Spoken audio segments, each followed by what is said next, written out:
Hey, I'm Evan Sinclair. And I'm Ryan Sinclair. And today we're going to be talking about the new PS5 game, Ratchet Clank Ripped Apart. Rift apart. All right. As always, they're going with the fart jokes. I mean, They have to. It's classic Ratchet and Clank attitude. The innuendos. It's part of the game, man. Man. Dude, I loved this game. There's no hiding it. I have an absolute adoration for this game. I mean, honestly, the fact that you beat it says everything to me. You never beat campaign games ever. And you were like very into it. It was your idea to do the review. Yeah. Which is insane. He was just like, dude, we gotta do this one. I was like, yes. We just got to preface this by saying this is one of the most beautiful video games Oh I think my I've ever God. seen. Yeah, I'm sure if you haven't heard it already, then it's nearing Pixar quality. It's nuts. almost there. It's like it's getting to the point where the cutscenes are straight up movie quality.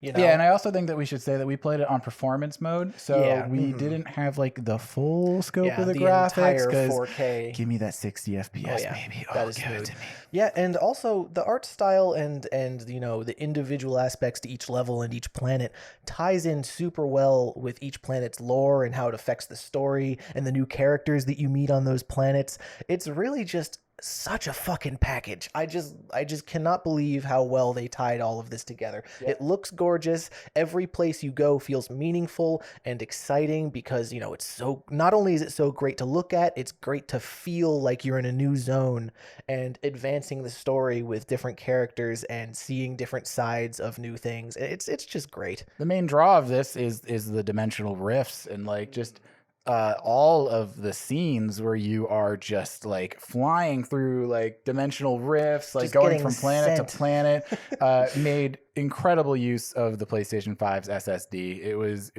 really impressive how fast it loaded. And no loading screens at all. Yes, which also though, I think hopefully this is fixed in the future, but that kind of does bring us into glitches. There were definitely a few. There's in a fact, lot of glitches. I ran into a glitch almost immediately that was a game breaker. It literally wouldn't let us turn off the PlayStation. I had to manually unplug the PlayStation. Yeah, that was crazy. Right after the first nefarious fight, Ryan was like getting the first time you get sucked through like that big dimensional which rift. is supposed to be a huge moment. Yeah, exactly. It's kind of shitty that happened then. But yes, I mean, where you're going through different worlds.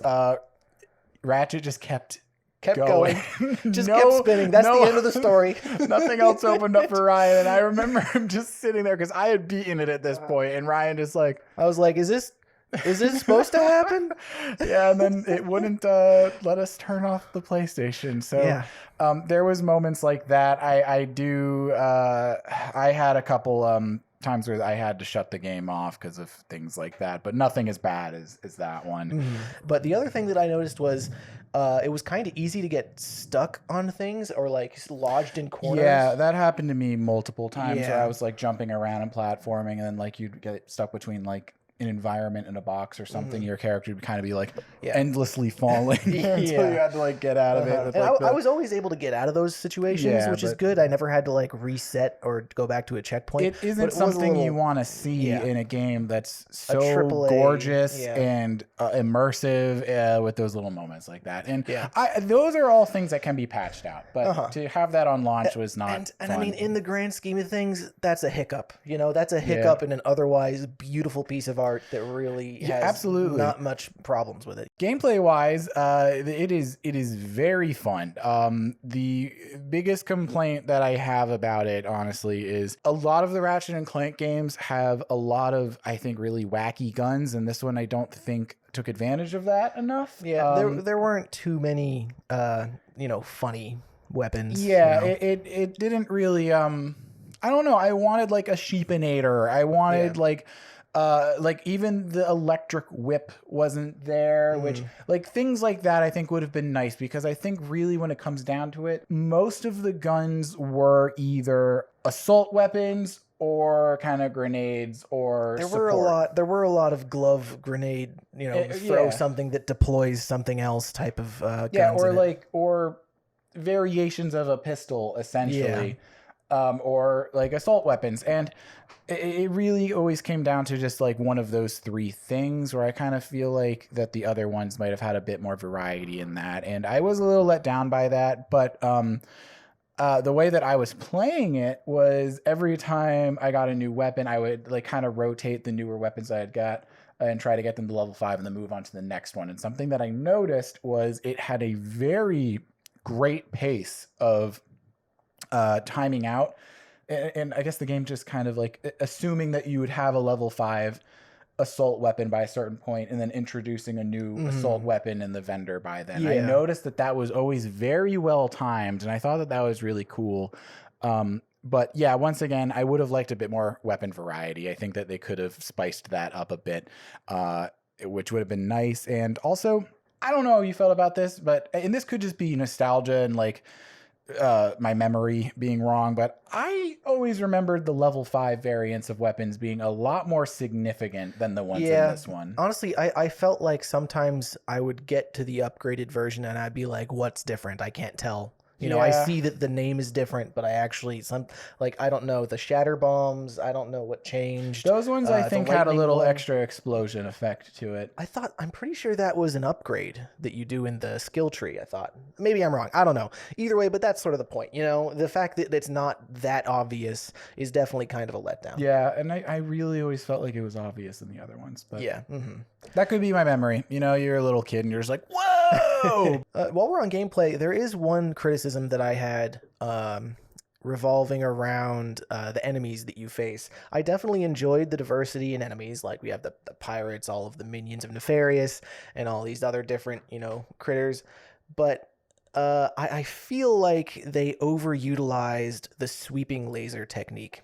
I feel like they could have thrown some more challenges at you in terms of the moves that you're supposed to dodge or do other things with. I feel like every mini boss and every boss had the sweeping laser, and there was maybe like a charge mechanic or like a dodge the missile mechanic, and I felt like I didn't get too much in the way of you know, interesting mechanics beyond that.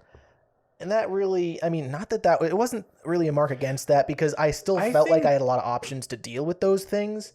Yeah, I think that my biggest complaint is kind of ties into that, where I feel like the boss variety in general was pretty stale. I think that that's something, because it looks like, I'm assuming with the success of this one, and slight spoiler alert, how this one ends, that they're setting it up for another one. Oh yeah. And I do hope that they learn from that, because yeah, the boss variety did feel a bit stale. I felt like I was seeing those big robot twins a couple times, you know what I'm talking about, and like the pair of bigger minions. Yeah, and just variations of that, which I wasn't crazy about. But these are all things that I think they can learn from in the future and make for an even better version of the game that we got. We've been criticizing this for a bit. Let me just bring us back to reality here and say that despite all this stuff, this is a fucking incredible game. It's so good. Like, I really have not enjoyed a game like this in a while. Well, it's just so damn fun that like and I think that the criticisms that we have are so valid, and honestly, just knowing that the potential of our criticisms could be fixed in a future installment, I'm personally feeling that this game is, I'm gonna say an 8 out of 10, and that is like a teetering on 9 for me. You know, it's funny, I was gonna say 9. I really think that this is so close to being a flawless experience. That's so great, man. I'm just so happy that like I just don't see you getting excited about campaign games like this, and that's so, I'm like, it warms my heart. I love that. It warmed my heart too, man. That shit was awesome. I fucking loved it. But yeah, I think that, like I said, I see so much potential for how they could improve upon this game while doing such a damn fine job already. They laid out a great format for the planets. I would like to see, I think, a bit more of a Metroidvania system where maybe you get new equipment and you can unlock new areas on planets again. That would be really cool. And so on and so on. But I think they've laid incredible groundwork for the future of the series here, and I'm feeling good at an 8. I'm just high on this game right now. I would have to say 9 out of 10. It's very fucking good. It's beautiful to look at. It's really fun to play. It's very engaging. There are great characters, great landscapes, great story, and I just there's not much bad to say that was anything serious. You know, I feel like there are hardly any problems that are like major. It's just nitpicking. You know. I think those nitpicks have a bit of weight to them. Oh, yeah, and I see that. That's my feelings.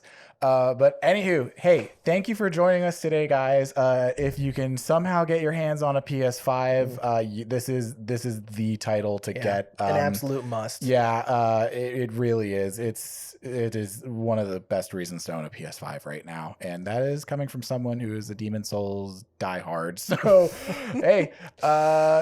Have a great day, everybody. Yeah. Hope you get a chance to play Ratchet and Clank and love it as much as we did. Yeah, thank you for watching. It's been awesome. Cool. Adios. Have a good one.